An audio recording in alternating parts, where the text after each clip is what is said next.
Time again for Fridays in the Field, a weekly discussion with producers across the state to see how their growing season is going. For the Rural Radio Network, I'm Jessie Harding. With me is Deb Gangwish, and she is co-owner of PG Farms from Shelton, Nebraska. They also have an operation near Springview. Deb explains a little bit about their operation. My husband and I run PG Farms and the Diamond G, and PG Farms is located around Shelton. And we grow corn, soybeans, and seed corn. And we also do some trucking, some custom harvesting. We're 100% irrigated down here, so pivots keep us busy during the summer.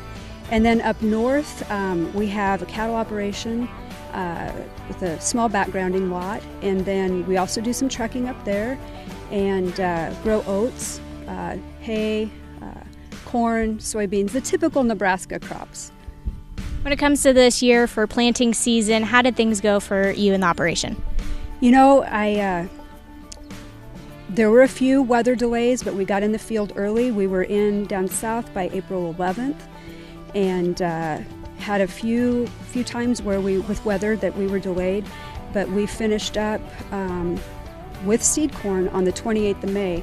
So it was a pretty decent planting season for us. We were a little worried that we planted a little early because we had that cold spell in there, but things have really rebounded, and from what we can tell right now, there really wasn't the damage that we were worried about. Then up north, we had snow the beginning of May, and had a few delays. Got in the field there, it's about the 24th. It's about 2 weeks later. Everything's 2 weeks delayed between Shelton and Springview, and we got done up there.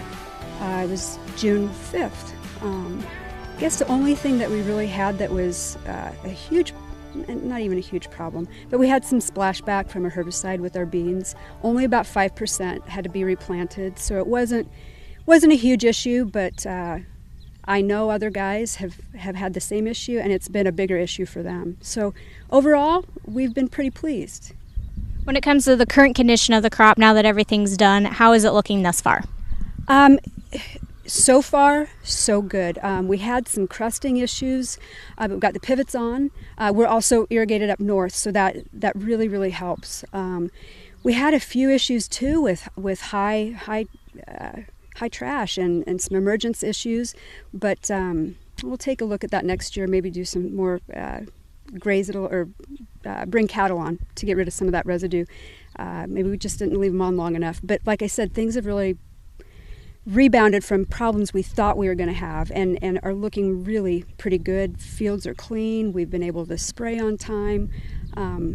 So far, I'm keeping my fingers crossed and knocking on wood. So far, things look pretty decent. As we're looking out for the next 5 to 6 weeks, obviously weather is probably the biggest factor in how the crop continues for the next month or so. But if things kind of continue how they're going, what are your feelings on that? You know, I see some pretty awesome yields if things continue the way they're going. You know, we had some issues last year with some decreased yields due to some high nighttime temperatures during the middle of summer. I've only looked heavily through June, and it looks like temperatures will be, we're going to have a spike in temp next week, but it looks like it'll be pretty typical June temps. Like I said, I'd like to think we're going to have pretty awesome yields, but we were hit by that July 9th hailstorm, and so you just always say a prayer. For Fridays in the Field, I've been talking with Deb Gangwish, co-owner of PG Farms from Shelton, Nebraska. For the Rural Radio Network, I'm Jessie Harding.